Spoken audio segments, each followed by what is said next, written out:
Want to upgrade your car with wireless CarPlay, a big touchscreen, and a built-in dash cam, without replacing your factory stereo? Today I'm reviewing the Hong Kong dollars 10.26-inch wireless CarPlay screen, a plug-and-play solution for almost any vehicle. 10.26-inch HD touchscreen, large, bright display that makes navigation, apps, and media easy to see while driving.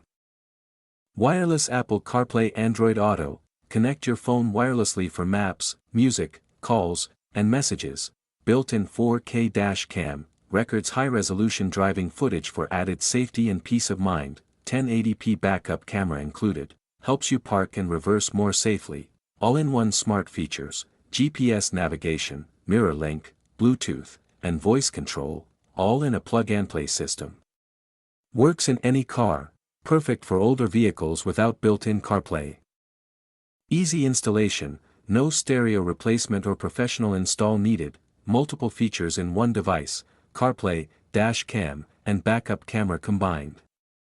Dashboard space, the large screen may feel bulky in smaller cars, rear camera wiring, backup camera setup takes some installation effort. I tested this on daily drives, and wireless CarPlay connected quickly every time. Navigation was smooth, calls were clear, and having a built-in dash cam is a huge bonus. If you want a big screen, wireless CarPlay upgrade with built-in safety features, the Hong Kong dollars 10.26-inch CarPlay screen is definitely worth checking out. Click the link in the description below to see current pricing and details. Don't forget to like, subscribe, and comment which feature you'd use most, the big screen, dash cam, or wireless CarPlay. Drive safe, and I'll see you in the next video.